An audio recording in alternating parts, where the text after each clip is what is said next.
long story short, many people look at what's happening in the Arab world right now and what happened especially in Tunisia initially and Egypt after that as uprisings or revolutions against oppressive regimes. And of course that's one correct reading. I think there's another potential reading, which is if you look at the history of the Arab world and at its heart, Egypt, over the past century or even 150 years, very briefly you can say that this part of the world went through 3 stages or 3 experiments.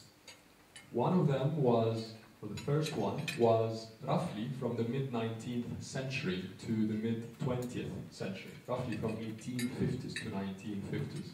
And in that time, the Arab world, and again at its heart Egypt, woke up after spending about 4 or 5 centuries under the Ottoman Empire and effectively tried to imitate Europe.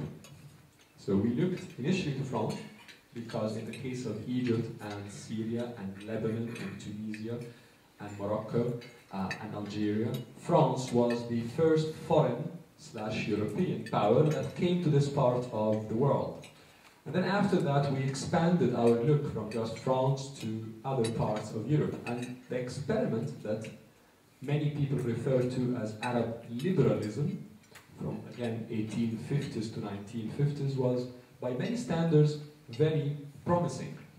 The Arab world, number one, changed its educational system from a religious-based education, which was religious either Islamic or Christian, but effectively from religious-based education to modern secular education.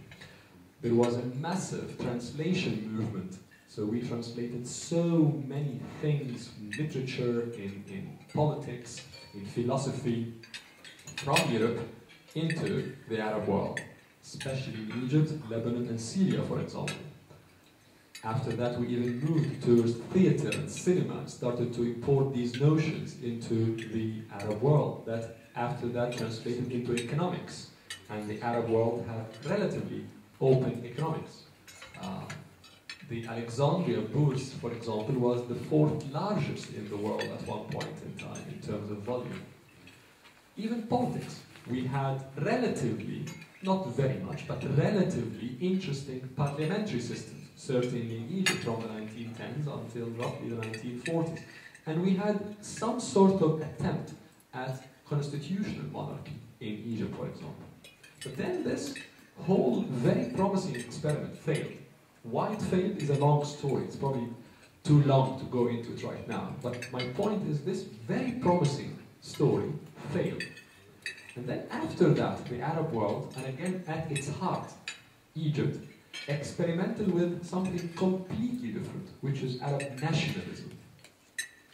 And it can't be more opposite, if you like, because Arab liberalism was very much top-down. So the elite of the society that went to the best European universities very much spoke French and English and German and Italian, and tried to feed these modern notions down towards the middle classes and down.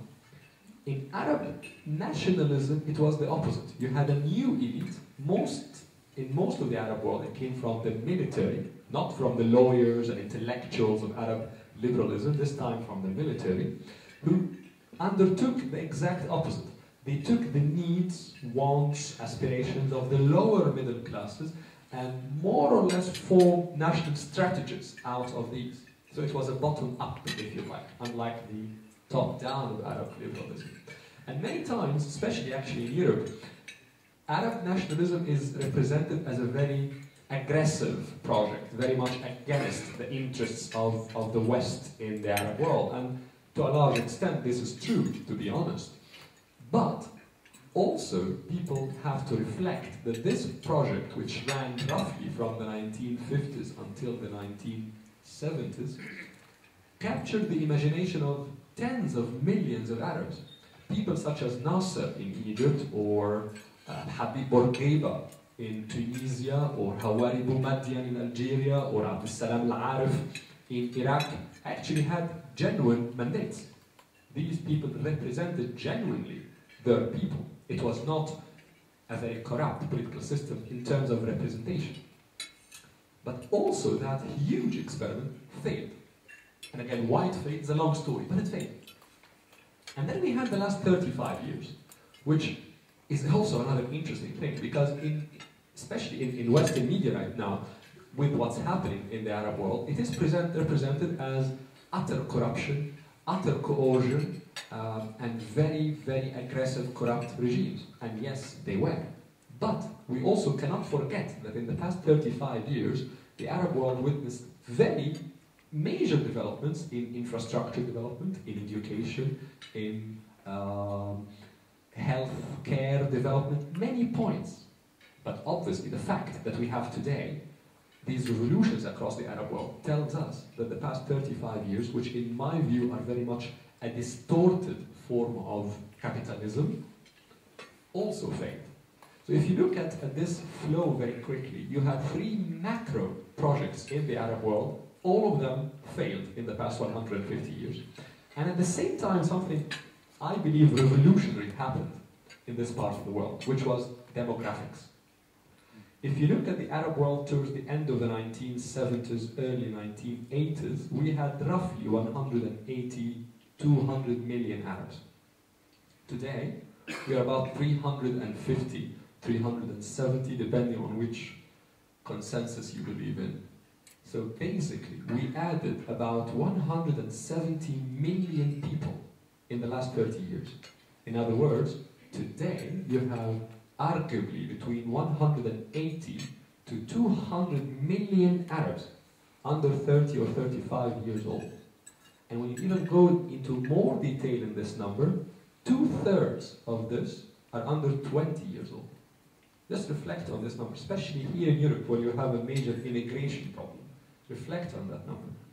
In Egypt, 45 million Egyptians are under 25 or 30 years old, and again, 2/3 of those are under 18 years old, including the largest group of adolescents in the history of Egypt, ever. So my point that I'm trying to put in front of you, combine the two things. A flow of 150 years of 3 macro experiments that are effectively failures, despite many, many successes in the road, but in a macro narrative, failures. And then a huge, huge young generation inherited these failures, and it's not just failures in history books. They are failures in finding jobs, failures in social equality, failures in heritage. People feel that, why do I go and apply to the Belgian embassy, passport, visa, whatever, and I have to wait for 2 months because they don't want me, because I am second-rate global citizen, or at least viewed to be that way. Internally, I feel that my opportunities are very, very limited. No jobs, no even humane infrastructure that allows me to get a decent education, daily transportation, you name it. So this new generation inherited these failures that they did not contribute to. They just inherited the failures.